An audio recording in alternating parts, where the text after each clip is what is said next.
Hello and welcome to the Pretty Good Gaming Daily Triple. That's your no shit gaming news video. 3 news stories in one video with 0 faff. I'm recording this at home today, so who knows what kind of bollocks I'm about to come out with.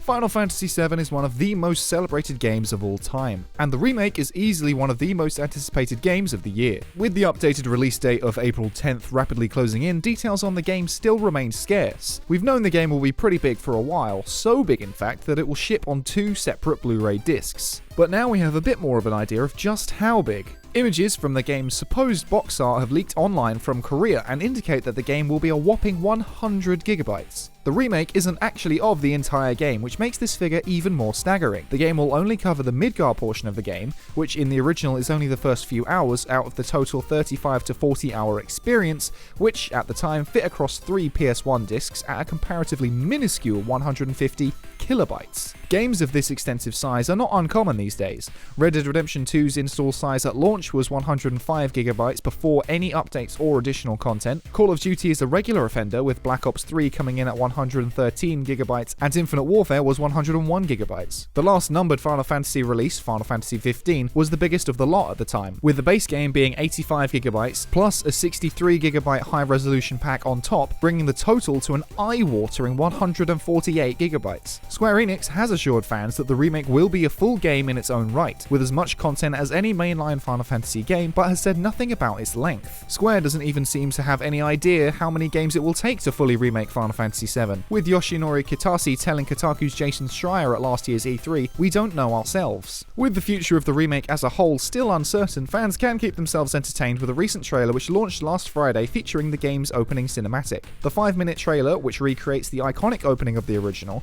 shows off everyday life for the citizens of Midgar, the city controlled by the sinister and destructive Shinra Electric Power Company where the game begins. We also get a good look at the revamped Aerith and a reimagining of Cloud's dramatic entrance, along with the introduction of Avalanche members Jesse, Biggs, Wedge, and of course Barrett. And all that is accompanied by an epic orchestral version of Nobuo Uematsu's stunning score. The excitement for this game is palpable, and though I may have been 20 years late to finish the original game, I am absolutely 100% on board that hype train heading straight for Midgar. And next up, adaptations of video game properties tend to be hit or miss, and that's putting it nicely. However, animated adaptations tend to be much more popular with fans despite not always being box office smashes. Final Fantasy VII had the sequel movie Advent Children, which was groundbreaking at the time. Resident Evil's animated movies like Degeneration are significantly better than the franchise's live-action efforts. Castlevania's animated adaptation is one of the best hidden gems on Netflix right now, with Season 3 just around the corner. According to the LinkedIn profile of Activision Blizzard's Nick Van Dyke, there may be Overwatch and Diablo animated series coming sometime soon. Listed under his experience as the president of Activision Blizzard's film and television division, that's fun to say,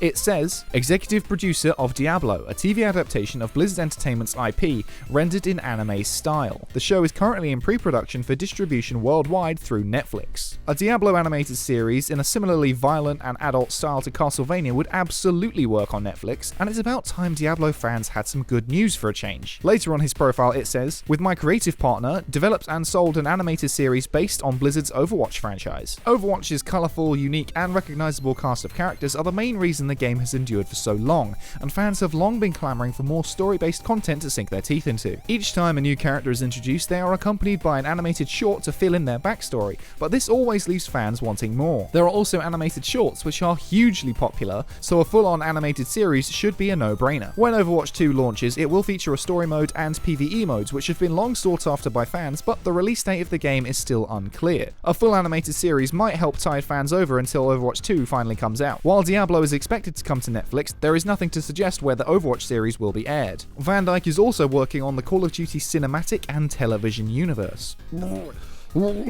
Sorry, I just threw up a little bit. Reportedly, the writer of Joker has been brought on, but the project is currently on hold. And finally, Ubisoft is setting itself up for a big 2020 and 2021, promising 5 AAA titles before next April with great features that set them apart. We know that Watch Dogs Legion, Rainbow Six Quarantine, and Gods and Monsters will be among these 5, but what about a VR title? According to a listing on Indeed, Ubisoft is hiring for a narrative designer for an unannounced VR project in Dusseldorf to create an outstanding story experience for our players. The role will be in a brand new team, and the project is based on one of Ubisoft's greatest IPs. That suggests that it could be anything from Assassin's Creed to Splinter Cell to even Rayman. Can you imagine that? A Rayman VR game. That said, a VR Splinter Cell game could be very interesting if they use the stealth mechanics properly, although at this point I think we're just desperate for any Splinter Cell content. And no, that shitty mobile game does not count. In other Ubisoft news, 2015's Assassin's Creed Syndicate is now available for free on the Epic Games Store, and in other VR news, Dream's technical director Alex Evans has announced that VR support for Dreams is nearly ready, with president of Sony Worldwide Studios Shuhei Yoshida eloquently saying on Twitter, "It was fucking cool."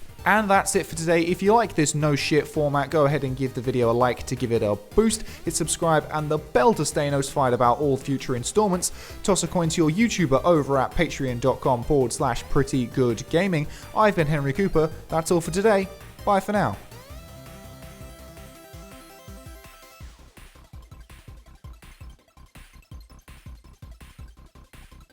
If you've stuck around this long, this is your treat. This is what it looks like when I record at home. Great, innit? It's a duvet. I'm literally under a duvet. The things we do for content.